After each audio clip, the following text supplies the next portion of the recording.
Why were the ancients so interested in the motion of the stars? Why was cosmology sacred to the ancients?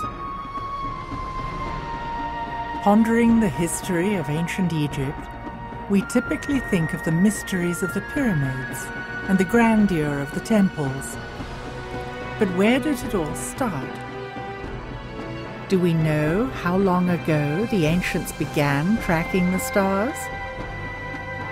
Could there be lost worlds buried beneath the sands?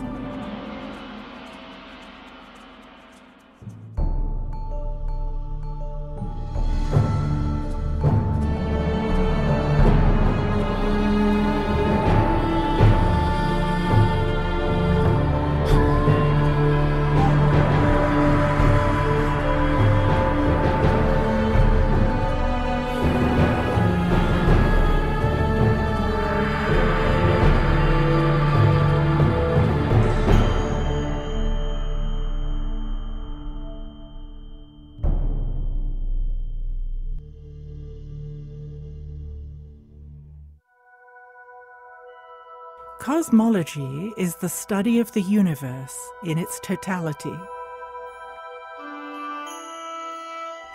We think of cosmology as science, whereas the Egyptians considered it sacred. There's one thing we know about ancient Egypt for certainty, is that they observed the star Sirius. And we are sure when they speak of that star. Everything that comes out of the ancient world has to have a spiritual and metaphysical base. The ancients, and the ancient Egyptians in particular, but probably ancient civilizations more generally, saw themselves, humanity, us, as tied in with the bigger environment, the cosmos, the bigger picture. They built monuments and they aligned them. But what for? And do their belief systems have validity today? If we want to decode Egyptian symbolism, we should look for clues in the ancient language that Hakim learned as a child from his elders, living along the Band of Peace. Looking at the many images left by the Egyptians, we have assumed that they were obsessed with death. Turning to the ancient Suf language, however, we learn that they didn't even have a word for death. They called it westing. We have no word of death in our culture. No word death. And to express this operation of death, we say westing.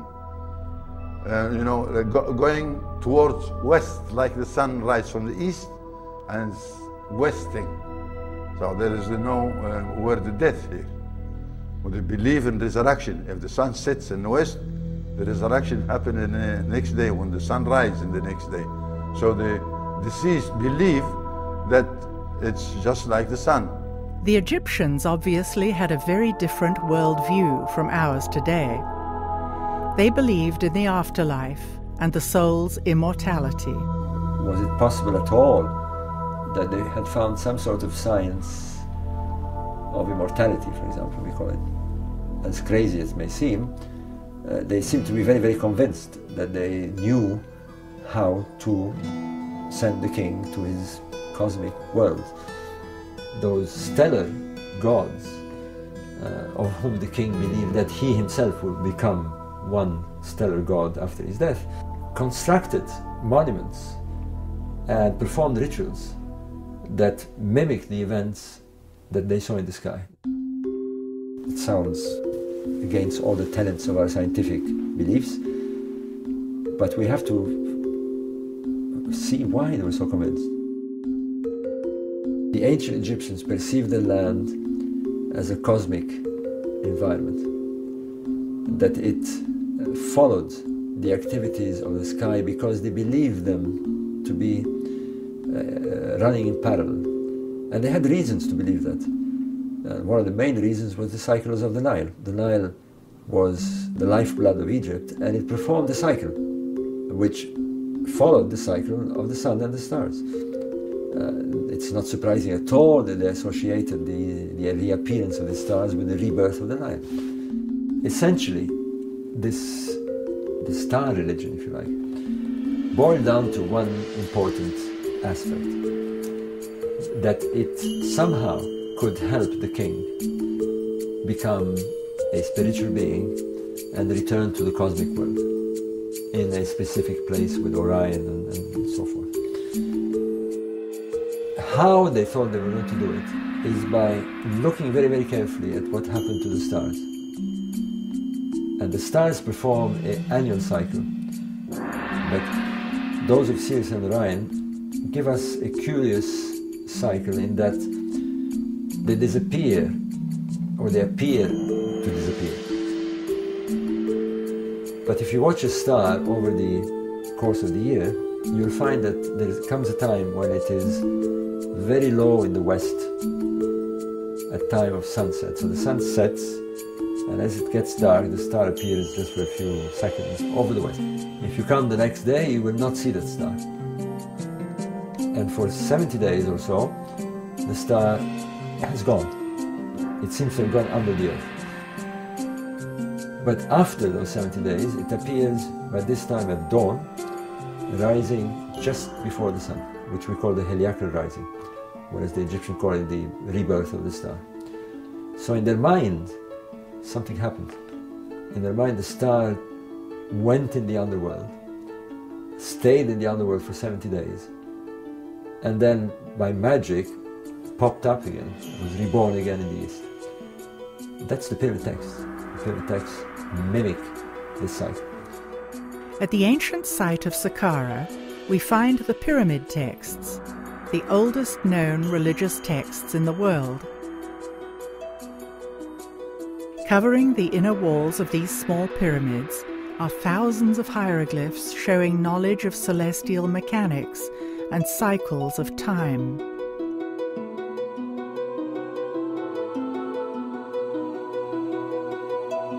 Although we've come a long way in our understanding of hieroglyphs, it is possible that many layers of meaning in the symbols remain hidden.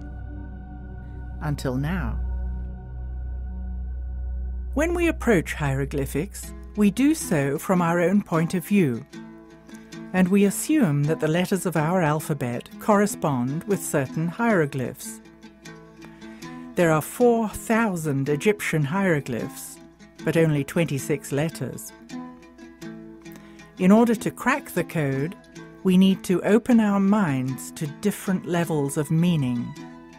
I think it's just familiarity with the way modern languages work. No one expects that a word would work differently. Our mindset is that a letter is the carrier of a phonetic value and that a word is the carrier of a concept. To understand the Egyptian words, you have to start from the approach that the letter is the carrier of the concept and the word is an extended sentence. There are nuances of meanings to the words that you don't get if you don't understand what the individual glyphs mean. For instance, there's an Egyptian word that is translated as diving duck, but when you read the glyphs, it really reads pool of water, place of diving duck. In 1822, French scholar Jean-François Champollion and British scientist Thomas Young deciphered the hieroglyphics from the Rosetta Stone. The stone was created in 196 BC. It showed the same text in hieroglyphic, Greek, and Demotic Egyptian on the one tablet. Scholars have used Champollion's translations as the basis for deciphering hieroglyphs. Could Champollion have missed subtleties or even withheld some information? One biographical study of Champollion said that he delayed for a very long period of time before producing his translation because, in the words of the study, he clung stubbornly to the idea that an Egyptian glyph might mean something more than just a phonetic value. Laird Scranton is a computer software engineer who has interpreted a new aspect of hieroglyphics. His research is revolutionizing the way hieroglyphic is understood. Basically, Egyptian hieroglyphic words work more like an acronym in English, like the phrase FYI, or an acronym such as CIA or CBS, where anyone who reads English understands that you don't try to pronounce this word. This is not a word that you're going to read for its meaning in terms of the letters all put together. It's one letter at a time, stands for one word at a time, and you put the words together to get the meaning. If we think of each hieroglyphic word as an acronym, rather than having a phonetic value, a new layer of interpretation appears. Hieroglyphs reveal in symbolic terms the way the ancient Egyptians thought the universe works. I can show that certain key glyph shapes came out of cosmology, which describes how the universe was created. Okay, and because the shapes came out of cosmology, it makes sense that the meanings that attach to the shape are associated with cosmology also. They would have meanings related to the creation of the universe. Once you agree that the sun glyph means what it means, and that's all traditional meanings, it's hard to